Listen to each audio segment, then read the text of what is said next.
रामपुर गांव में कुमार नाम का एक गरीब आदमी रहता था, जो किसी तरह मजदूरी करके अपनी पत्नी और अपने बच्चों का पालन किया करता था। कुमार के घर के सामने एक बड़ा सा तालाब था, जिसमें बहुत सारी मछलियां थी। कुमार की एक आदत थी, वो रोज अपने घर के सामने तालाब में मछलियों के लिए खाना डालता था। इसी तरह कुमार का जीवन खुशी खुशी बीत रहा था। लेकिन एक दिन कुमार को बहुत दिनों तक कोई काम नहीं मिला और धीरे धीरे उसके घर में खाने के भी लाले पड़ गए। कुमार जिसके भी पास काम मांगने के लिए जाता, वो उसे काम के लिए मना कर देता। अरे साहूकार जी, आपके पास कोई काम है क्या? मुझे काम की बहुत जरूरत है। नहीं भाई, मेरे पास इस वक्त तो कोई काम नहीं है, जब होगा तो बता दूंगा। सेठ जी, अगर आपके पास काम नहीं है तो थोड़ा अनाज ही दे दीजिए, कम से कम मैं अपनी मछलियों को तो भोजन करा पाऊंगा।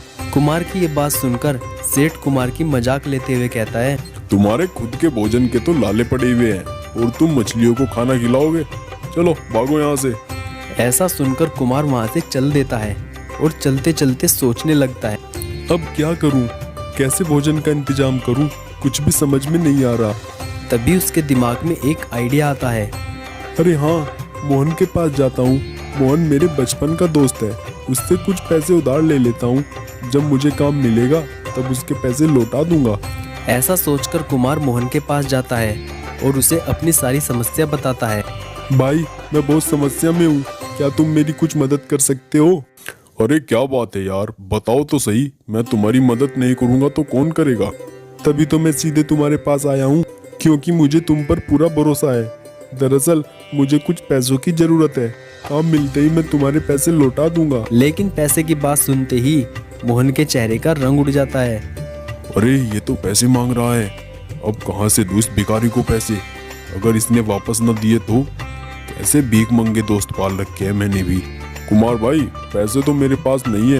वो क्या है ना, कल मेरे घर में चोरी हो गई और सारे पैसे चोर ने चुरा लिए। कुमार समझ जाता है कि ये बहाने बना रहा है। वो मोहन से कहता है, चल कोई बात नहीं भाई, तुम अपना ध्यान रखो, मैं कहीं और से अपना देख लूंगा। बड़ा आया पैसे लेने वाला भीख मंगा। मोहन निराश होकर वहाँ से चल देता है और वहीं तालाब के पास बैठ जाता है और अपने आप से बात करते हुए कहता है, मैं क्या करूं, ना कहीं से पैसे का इंतजाम हो रहा है और ना ही कोई काम मिला है। 2 दिन से घर वाले भूखे हैं और ना ही मैं इस तालाब की मछली को खाना खिला पा रहा हूँ। समझ नहीं आता क्या करूँ। तभी पानी से एक आवाज आती है, कुमार, कुमार। कुमार इधर उधर देखता है, वो डर जाता है। कौन कौन है? डरो नहीं कुमार, मुझसे डरो नहीं। तुम बहुत परेशान लग रहे हो। 2 दिन से तुमने मुझे खाना भी नहीं दिया है। आखिर क्या बात है? तुम मुझे अपना दोस्त समझकर बता सकते हो। अगर मेरे पास उस समस्या का कोई हल हुआ तो मैं तुम्हारी समस्या जरूर हल करूंगी। अरे मछली देवी, आप मेरी समस्या क्या हल करेंगी? आप तो बहुत छोटी सी हो और वैसे भी मैं अपनी समस्या बताकर आपको परेशान नहीं करना चाहता। तुम मुझे ना भी बताओ, लेकिन मुझे पता है कि तुम्हारा कई दिनों से रोजगार नहीं लगा है और तुम्हारे घर पे सब लोग भूखे हैं। यहाँ तक कि तुमने भी कई दिन से कुछ नहीं खाया है। कुमार हैरान हो जाता है। मछली देवी, ये सब आपको कैसे पता? ये सब आप कैसे जानती हो? क्योंकि मैं एक दिव्य मछली हूँ। तुम हर रोज मछलियों को खाना देने आते हो, इसलिए मैं तुम पर खुश हूँ। मैं तुम्हें एक जादुई अंगूठी देती हूँ। तुम जब भी इस अंगूठी को पहनोगे और भोजन के लिए कहोगे, तुम्हारे घर में खाना अपने आप प्रकट हो जाएगा। अब तुम तो क्या, तुम्हारे दर पे आने वाला भी कोई खाली नहीं रहेगा। लेकिन कभी गलती से अगर लालचवश इस अंगूठी का प्रयोग किया तो इसका प्रयोग उल्टा हो सकता है। फिर इसमें से भोजन नहीं, आग की लपटें निकलेंगी, लपटें, और सब कुछ जलाकर खाक कर देंगी। ऐसा कहकर मछली ने एक अंगूठी कुमार की तरफ उछाल दी। कुमार उस अंगूठी को लेकर अपने घर चला गया। घर आने पर कुमार ने जैसे ही वो अंगूठी पहनी तो सबके लिए भोजन प्रकट हो गया। उस रात सबने भरपेट भोजन किया और सब बहुत खुश हो गए। अब कुमार के दर पर कोई भी आदमी आता तो भूखा नहीं जाता। धीरे धीरे कुमार के घर आने वाले लोगों की संख्या बढ़ने लगी और उसकी ये बात प्रसिद्ध हो गई कि कुमार के घर आने वाला कोई भी आदमी भूखा नहीं जाता। धीरे धीरे ये बात कुमार के दोस्त मोहन तक पहुंची। मोहन को ये बात सुनकर बहुत हैरानी हुई। अरे, कल तक उसके पास खाने के लिए भी पैसे नहीं थे, आज ऐसा क्या हाथ लग गया कि लोगों को भी भोजन करा रहा है? जरूर दाल में कुछ काला है। मोहन अगले दिन वेश बदलकर कुमार के घर पहुंचता है। कुमार उसे पहचान नहीं पाता और कहता है, कहिए मान्यवर, बताइए आपको क्या चाहिए। अरे मैंने तुम्हारे घर के बारे में बहुत सुना है कि तुम्हारे दर पे आने वाला कोई भी इंसान भूखा नहीं जाता। मुझे बहुत भूख लग रही है, कृपया मुझे कुछ खाने के लिए दे दो।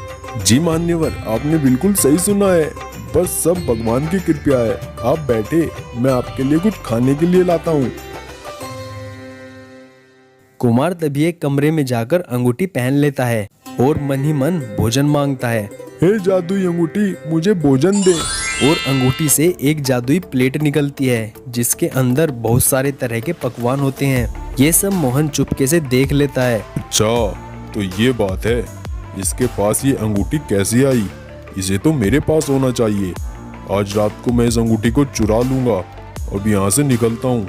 और वो चुपके से वहाँ से निकल जाता है। कुमार खाना लेकर बाहर आता है, लेकिन बाहर उसे कोई नहीं मिलता। अरे अभी तो यही थे, इतनी जल्दी कहाँ चले गए? धीरे धीरे रात हो जाती है। रात होते ही कुमार सोने के लिए चला जाता है, लेकिन वहाँ मोहन कब से इसी चीज का इंतजार कर रहा था। मोहन चुपके से कुमार के घर आता है और वो अंगूठी चुरा लेता है और अपने घर आ जाता है। अब ये अंगूठी मेरी हुई। ऐसी जादुई चीज मेरे हाथ में ही अच्छी लगती है। अब मैं इसे खाने की कोई वस्तु नहीं मांगूंगा। अब तो मैं इससे सोना निकालूंगा, सोना। और जैसे ही मोहन उस अंगूठी को पहनता है और जोर से बोलता है, अंगूठी, बहुत सारा सोना प्रकट कर। लेकिन तभी चारों तरफ से अंगूठी से आग निकलने लगती है। अरे ये आग कैसे लग गई? बचाओ, मुझे बचाओ, अरे कोई बचाओ। लेकिन मोहन चारों तरफ से आग से घिर जाता है और जलकर मर जाता है। इसलिए कहा गया है ना कि लालच हमेशा नाश की निशानी होता है।